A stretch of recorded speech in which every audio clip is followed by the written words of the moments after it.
take all your secrets alone to your watery grave about lovers and mother. The secrets you keep will keep you in deep like Amy and father and brother. Da da da da. You know, it's just kind of, it's all about like, let's just put it all out there.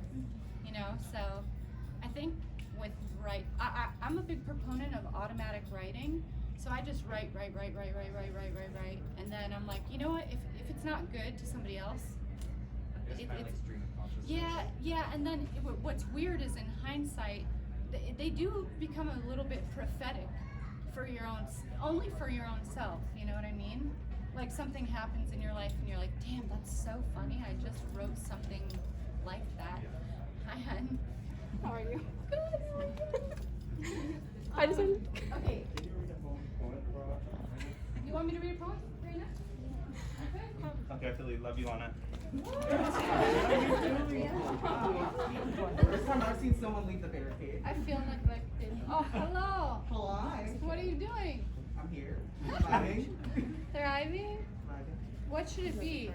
What do you think? What's your mood? What's your vibe? I've been getting sports car on this. Are you? Evolution. Growing. Hopeful. Yeah. Hopeful? Yeah, hope. We need hope. Well, you may have already heard it before, but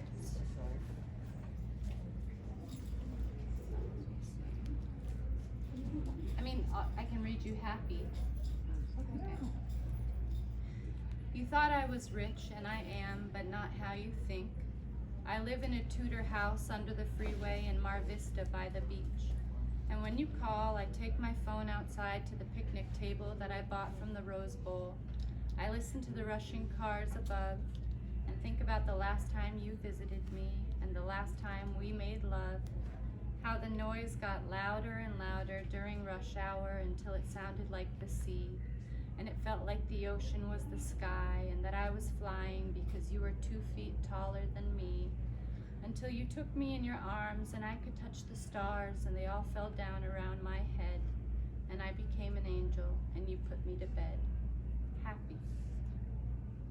People think that I'm rich, and I am, but not how they think. I have a truck with a gold key chain in the ignition, and on the back it says, happy, joyous, and free. Happy. And when I drive, I think about the last time my friends were driving with me, how the radio was so loud that we couldn't hear the words, so we became the music. Happily. They write that I'm rich, and I am, but not how they think. I have a safe that I call the boyfriend box, and in it, I saved every receipt, every movie theater ticket just to remind me of all the things I've loved and loved again unconditionally. You joke that I'm rich, and I am, but not how you think. I live in a Tudor house under the freeway off of Rose Avenue, 12 blocks from the beach. And when you call, I put your sweater on and I put you on speaker and chat for hours and hours underneath the trees. And I think about the last time you were here, lying next to me. How the noise from the cars got louder and louder during rush hour until it sounded like a river or a stream. And it felt like we were swimming, but it wasn't just a dream. We were just happy. You're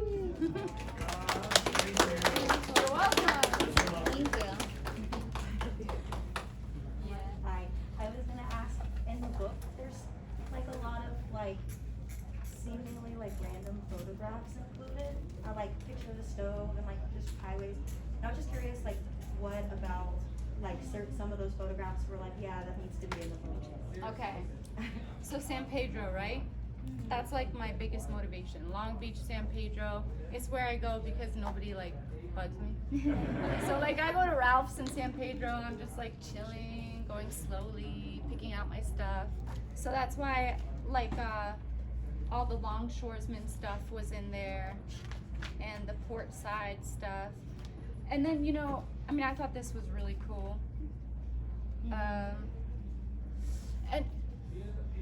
And then, you know, in a couple of poems I talk about Long Beach a lot. I talk about like keeping my eyes level to the skyline and never fucking up to the point where I have to do anything to like lift my eyes to the sky and ask why did I do that? So a lot of the reason why the cityscape pictures are there is because like sometimes it motivates me to just like move on, don't ask for answers from something you don't know about, like just do the next right thing. And then in terms of like the overpasses, this is kind of creepy, but I do my best work under a good overpass. I'm like a little strange like that. So yeah, and then, you know, Vernon, a little bit of the forgotten part of our eastern city. Again, like just a lot of space, like for me, like when I was in Oklahoma, I get to kind of walk around, do my thing, you know, I probably look a little bit like a streetwalker. I'm just like chilling, I'm catching vibes. And yeah, for me, it's all about being in places where I can continue to like be the observer instead of like, you know, being watched. But it's good for both, you know. It's good to be witnessed, and it's good to be the person who's witnessing, I think. So yeah.